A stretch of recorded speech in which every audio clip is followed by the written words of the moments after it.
Hello everyone and welcome back. Guys, I remember a line which said कि language is the dress for human thoughts and expressions. Yes, I completely agree with this statement, and that is why today I am up with some rhyming expressions so that you can dress up your thoughts more beautifully. So without wasting time, let's check out the list of some rhyming expressions. The first expression for the day is big wig. Big wig का मतलब होता है a famous person or a famous name. आप sentence देख सकते हैं. The sentence says, soon he became the big wig of advertising industry. And guys, if I'm not wrong, यही वो इस मीनिंग के लिए expressions हम previous videos में भी देख चुके हैं. Okay, I hope you remember any of them. The next expression is brain drain. Brain drain का मतलब होता है huge immigration of skilled people. मतलब जो skilled लोग होते हैं जिनके पास कुछ skills होती हैं, वो जब अपने livelihood या अपने survival के लिए एक जगह को छोड़कर दूसरी जगह migrate करते हैं, उसे हम कहते हैं brain drain. Okay, brain drain, huge migration मतलब एक के पीछे दूसरा, दूसरे को देख के तीसरा, इस तरह से जो माइग्रेशन होता है that is termed as brain drain. You can see the sentence use. Consequently, the brain drain has become a hot potato in front of our government. The next one, that is dearest and nearest, the closest people of someone. Sentence आप देख सकते हैं. We have invited our dearest and nearest people for our success party. मतलब वो लोग जो आपके बहुत क्लोज होते हैं, जिनसे आप हर खुशी, हर चीज़ शेयर करना चाहते हैं. Next one is pell mell. Pell mell का मतलब होता है not in perfect manner, in disorderly way. मतलब जो एक सीक्वेंस में या एक तरीके से, मैनेज तरीके से नहीं हो.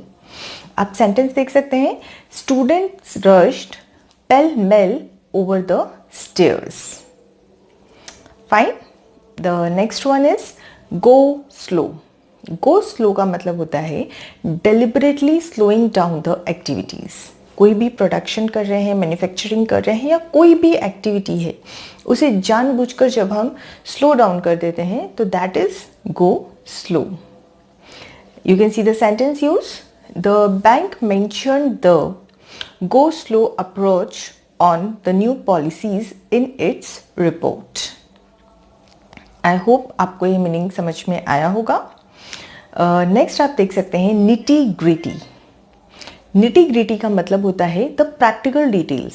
प्रैक्टिकल डिटेल्स मतलब जो हमारे यूज़ की डिटेल्स होती हैं, जो हमारे काम की बातें होती हैं, those are termed as nitty gritty. See the sentence use.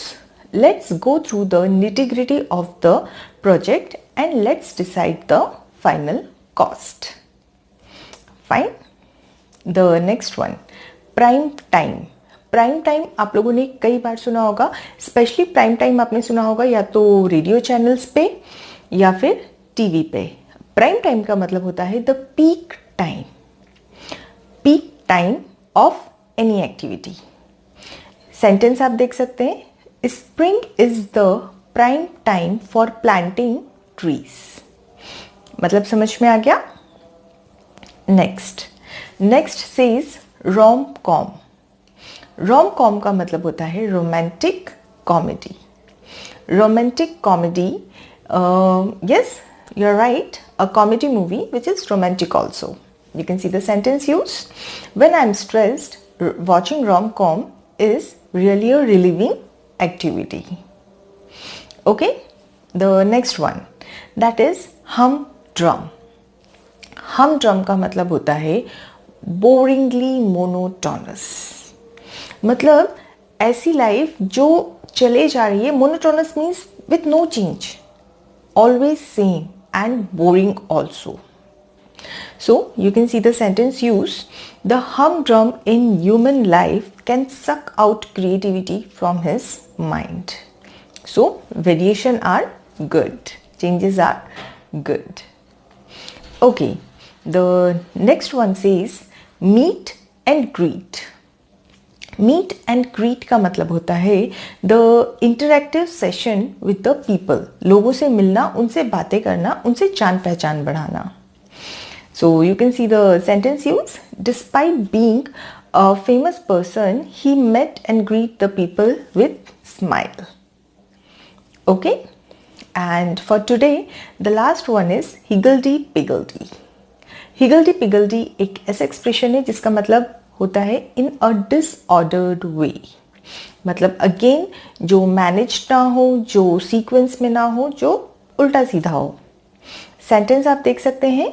Books are stacked in higgledy piggledy piles on the floor of library. Okay, I hope it was something new that you people might have added in your vocabulary, and you will definitely going to practice it. Okay, so keep watching, stay updated, and take good care of yourself. Stay home, stay safe. Bye bye.